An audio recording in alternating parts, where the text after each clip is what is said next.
ಕೊಟ್ಟಿಲ್ಲ, ಬಸವಣ್ಣ ಸುಮ್ಮನೆ ಲಿಂಗ ಕೊಟ್ಟಿಲ್ಲ. ನಿಮ್ಮ ಜೊತೆಯಲ್ಲೇ ಬರ್ಬೇಕು ನೀವು ನಂಬುವಂತವ್ರು. ಅದಕ್ಕೆ ನಮ್ಮ ಮನಸ್ಸಿನ ಕೊಳೆಯನ್ನ ತೊಳ್ಕೊಳ್ಳಿಕ್ಕೋಸ್ಕರನೇ ಗುರು ಮಂತ್ರವನ್ನ ಕೊಟ್ಟಿರ್ತಕ್ಕಂಥದ್ದು. ನಿಮ್ಮ ಮಂತ್ರ ಇದೆಯಲ್ಲ, ಎಣಿಸಿ 12 12 ಎಷ್ಟು ಮಗ್ಗಿ? 12 ವೆರಿ ಗುಡ್. ನೋಡಿದ್ಯಾ ಎಷ್ಟು ಚೆನ್ನಾಗಿ 12 108. ಅದಕ್ಕೆ ಎಣಿಸಿ 12 108 108 ಜಪ ಯಾಕೆ ನೀವು ಮಾಡಿ ಅಂತ ಹೇಳಿದ್ದಾರೆ ಅಂದ್ರೆ, ನಿಮ್ಮ ಮನಸ್ಸು ಶುದ್ಧಿ ಆಗ್ಲಿ, ನಿಮ್ಮ ಮನಸ್ಸಿನ ಮಲಿನತೆ ಹೋಗಿ. ಅದಕ್ಕೆ ಒಬ್ಬ ಮಹಾನ್ ಗುರು ಮಹಾನ್ ಶಿಷ್ಯನಿಗೆ ಉಪದೇಶ ಮಾಡಿ ಹೇಳ್ತಾನೆ, ಏ ಶಿಷ್ಯ, ಮುಂದೆ ಹುಣ್ಣಿಮೆ ಬರ್ತಾ ಇದೆ. ಆ ಹುಣ್ಣಿಮೆ ದಿನ ನೀನು ಸತ್ರೆ, ನೀವು ಸಾಯ್ತೀರಿ, ನಾವು ಸಾಯ್ತೀವಿ. ಸತ್ರೆ ಮುಂದೆ ಏನಾಗ್ತೀಯಾ ಅಂತ ನಾನು ಹೇಳ್ತೀನಪ್ಪ. ಹುಣ್ಣಿಮೆ ದಿನ ನೀನು ಬಹಳ ಪರಿಶುದ್ಧವಾಗಿ ಬಾ ಅಂತ ಹೇಳಿದ್ರು ಶಿಷ್ಯನಿಗೆ. ಶಿಷ್ಯನಿಗೆ ಬಹಳ ಆಸೆ ಬಂದ್ಬಿಡುತ್ತೆ. ಏನಪ್ಪಾ, ಎಲ್ರಿಗೂ ಸತ್ತ ಮೇಲೆ ಏನಾಯ್ತೀವಿ ಅಂತ ಹೇಳಿದ್ಮೇಲೆ ಎಷ್ಟು ಖುಷಿ ಆಯ್ತದ. ನಾವು ಸತ್ತ ಮೇಲೆ ಮುಂದೆ ಏನಾಗ್ತೀವಿ ಅಂತ ಗುರುಗಳು ಹೇಳ್ತಾರೆ ಅಂದ್ಮೇಲೆ ಬಹಳ ಭಕ್ತಿಯಿಂದ ಜಳಕ ಮಾಡಿ ಮನೆ ಹೆಂಡತಿಗೆ ಹೇಳ್ತಾನೆ, ಏಯ್ ಹೆಂಡತಿಗೆ, ನೀನು ಜಳಕ ಮಾಡ್ಬೇಕು, ಮನಸ್ಸೊಳಗಡೆ ಒಂದು ಚೂರು ಕೊಳೆ ಇರಬಾರ್ದು, ನೀನು ಬರ್ಬೇಕು. ನಮ್ ಗುರುಗಳು ಸತ್ತ ಮೇಲೆ ಮುಂದೆ ಏನಾಯ್ತಿ ಅಂತ ಹೇಳ್ತಾರೆ. ಇವತ್ತು ಹೋಗ್ಬೇಕು ಮಠಕ್ಕೆ ಅಂತ ಏನ್ ಬಿಳಿ ಸೀರೆ ಉಟ್ಕೊಂಡು ವಿಭೂತಿ ಹೆಚ್ಕೊಂಡು ಇವನು ಬಿಳಿ ಪಂಚೆ ಹಾಕೊಂಡು ಸೀದಾ ಗುರುಗಳ ಹತ್ರ ಬಂದ್ರು. ಗಂಡ ಹೆಂಡ್ತಿರು ಗುರುಗಳು ಹಿಂಗೆ ಕೂತಿದ್ರು. ಹುಣ್ಣಿಮೆ ದಿನ ಎಲ್ಲ ಪ್ರವಚನ ಮಾಡ್ತಾ ಇದ್ರು. ಇಬ್ರು ಬಂದು ಕೂತ್ಕೊಂಡಲ್ಲಿ, ಗುರುಗಳೇ ತಯಾರಾಗಿದ್ದೀವಿ ನಾವು ಅಂದ್ರು. ಗುರುಗಳಿಗೂ ಖುಷಿ ಆಯ್ತು. ಏನಪ್ಪ, ನಮ್ ಶಿಷ್ಯ ಸತ್ತ ತಕ್ಷಣ ನಾನು ಮುಂದೆ ಏನಾಗ್ತೀನಿ ಅಂತ ಹೇಳ್ತಾರೆ ಅಂದ್ಮೇಲೆ ನಾ ಇವತ್ತು ಅದನ್ನ ತಿಳ್ಕೊಬಿಡ್ಬೇಕು ಅಂತೇಳಿ ಬಂದು ಗುರುಗಳ ಪಾದ ಹಿಡ್ಕೊಂಡು ಕೂತ್ಕೊಂಡ್ರು. ಒಂದು ಮರದ ಕೆಳಗಡೆ ಕೂತ್ಕೊಂಡು, ಅದು ಆಲದ ಮರದ ಮೇಲ್ಗಡೆ ಕೂತ್ಕೊಂಡ್ರು. ಗುರುಗಳು ಕೂರಿಸ್ಕೊಂಡ್ರು ಶಿಷ್ಯರಿಗೆ. ನೋಡಪ್ಪ, ನಂದು ಒಂದು ಕಂಡೀಷನ್ ಅಂದ್ರು ಗುರುಗಳು. ನಂದೊಂದು ಕಂಡೀಷನ್. ಏನೇ ಗುರುಗಳು, ಏನ್ ಕಂಡೀಷನ್ ಅಂದ ಶಿಷ್ಯ, ನಾನು ಹೇಳುವಂತ ಮಾತು, ನಾನು ಹೇಳ್ತಕ್ಕಂಥ ಮಾತು ಅತ್ಯಂತ ರಹಸ್ಯವಾದದ್ದು,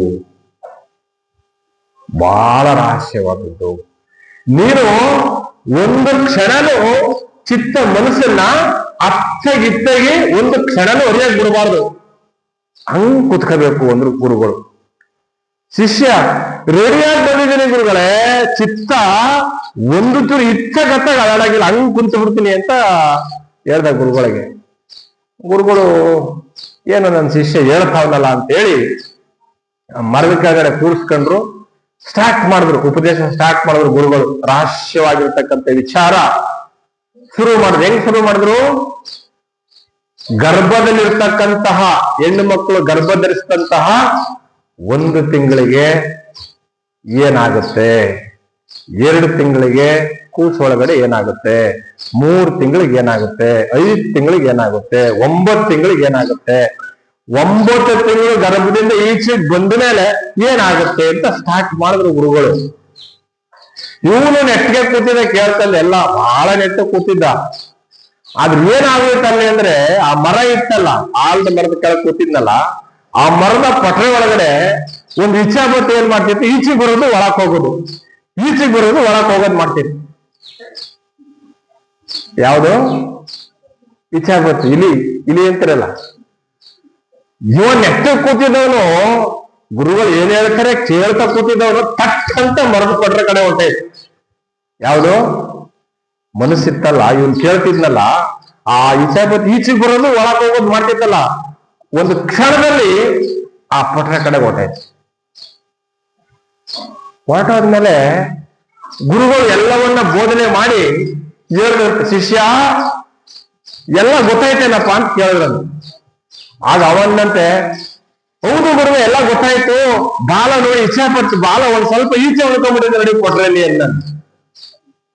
ಇಚ್ಛಾಪತ್ತದು ಇಳಿದು ಬಾಲ ಇದೆಯಲ್ಲ ನೋಡಿ, ಇನ್ ಸ್ವಲ್ಪ ಕಾಣ್ತಾ ಇದೆ ನೋಡಿ ಎಂದಂತ ಎಲ್ಲಿ ಪೊಟ್ರೆ ಕಡೆ. ಗುರುಗಳು ಎಂತ ಮೂರ್ಖ ಶಿಷ್ಯನಿಗೆ ನಾನು ಹೇಳ್ಬಿಟ್ನಪ್ಪ. ನಾನು ಹೇಳ್ತಾ ಇದ್ದೆ, ಚಿತ್ತ ಮನಸ್ಸು ಒಂಚೂರು ಅಳ್ಳಾಡ್ಬಾರ್ದು ಅಂತ ಹೇಳಿದ್ರೆ ಈ ನನ್ನ ಮಗ ಮರದ ಕೊಟ್ರಲ್ಲಿ ಇಚ್ಛಾಪತ್ ಬರುತ್ತ ಕಡೆ ಬರ್ತಾ ಇರೋದ್ ಕಡೆಗೆ ಹೊಟ್ಟೋಗ್ಬಿಡ್ತಲ್ಲ ಇವ್ರ ಮನ್ಸು.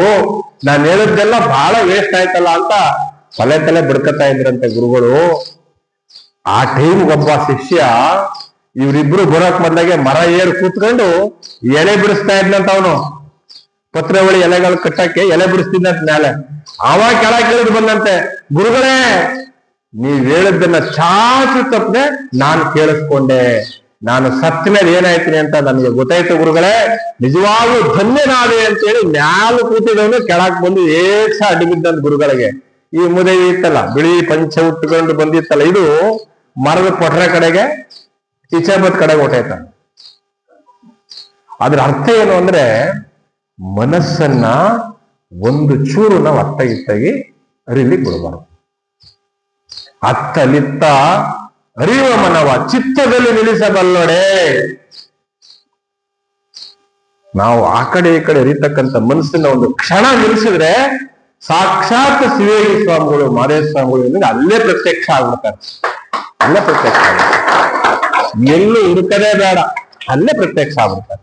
ಚಿತ್ತ ನಿಲ್ಸಕ್ ಆಗಲ್ವಲ್ಲ, ಯಾಕಂದ್ರೆ ಮನೆಗ್ ಬಂದ್ರೆ ಹಾಲ್ ತಂದಿದ್ಯಾ ಅಂತ ಫಸ್ಟ್ ಇವಳು, ಅವ ಬರೀ ಕೇಳಿ ಬಂದ್ರೆ ಮೂರೈತೋ ಕತೆ. ಗಂಡೆ ಏನಾರು ಮನೆಗ್ ಬಂದವ್ರು ಏನಪ್ಪಾ ಏನ್ ಕೈ ಬೀಸ್ಕೊಂಡ್ ಬಂದ್ಬಿಟ್ಟಿದ್ಯಾ, ಹಾಲ್ ತಂದ್ಯಾ?